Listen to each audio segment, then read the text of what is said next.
नमस्कार साथियों, मैं ओम प्रकाश। आज आपके एक नए टॉपिक में स्वागत करता हूँ। पीटीसी। आप लोगों ने बहुत बार देख रखा होगा कि जो एसी होता है, इन्वर्टर एसी, उसके आउटडोर में कुछ टाइम बाद एसी बंद हो जाता है। कि जैसे कुछ टाइम चला कंप्रेसर और फैन, उसके बाद बंद हो गया तुरंत। उसके बाद होता है कि मैकेनिक बहुत ये सोचते हैं कि पीएफसी में समस्या है या अदरवाइज़ किसी अदर फॉल्ट है। फर्स्ट ऑफ ऑल मैं आपको बताऊं, जो अगर आउटडोर कुछ टाइम चलने के बाद तुरंत बंद हो रहा है, जैसे 1 मिनट चलने के बाद पूरा आउटडोर बंद हो जाता है विद मोटर, तो आपको एक बार जो पीटीसी लगी है ना, ये चेक करनी होती है।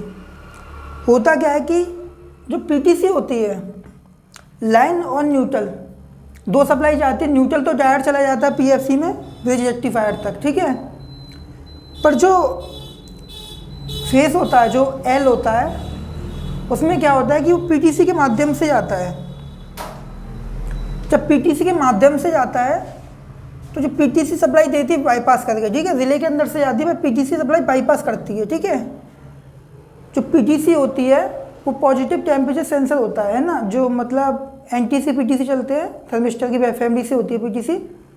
उसमें क्या होता है कि जब पीटीसी कुछ टाइम चलने के बाद गर्म हो जाती है तो उसका रेजिस्टेंस बढ़ जाता है।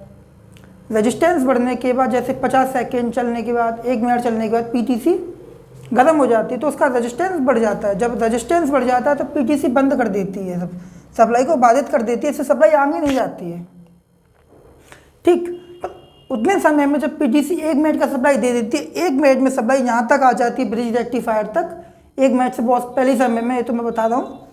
तो होता क्या है कि सप्लाई पूरे बोर्ड में फैलने के बाद जो रिले लगी होती है 12 वोल्ट की, जो रिले लगी होती है 12 वोल्ट की, उसे सप्लाई मिलती है एमसीयू से।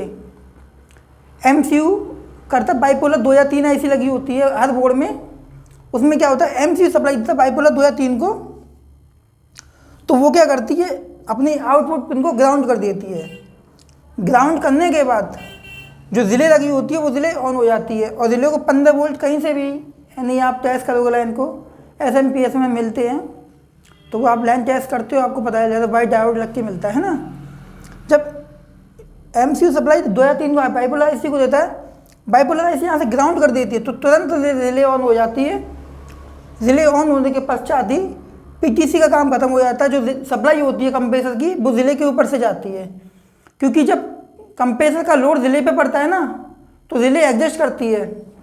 पर जब कंप्रेसर का लोड पीटीसी पे पड़ता है तो पीटीसी में उसके 30 सेकंड 40 सेकंड तक ही चला पाती है। उसके बाद गर्म होकर उसका रेजिस्टेंस बढ़ जाता है, उससे विद्युत कट हो जाती है। जो लाइट होती है, जो इलेक्ट्रिसिटी पास करती है वो बाधित हो जाती है, तो जिससे क्या रुक जाता है।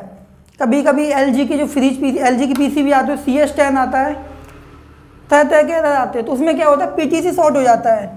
और बहुत मैकेनिक कहते हैं कि इसका ईपीरोम दिक्कत दे रहा है या सेंसर दिक्कत दे रहा है। नहीं, एक बार पीटीसी को जरूर चेक करना होता है आपको। पीटीसी चेक करना, जो पीसीबी लाइन से मैकेनिक हैं उनको तो आता ही होगा, जो पीटीसी लगी है, ठीक। Thank you. चैनल को सब्सक्राइब करना, लाइक करना, कमेंट कर बताना वीडियो कैसी लगी।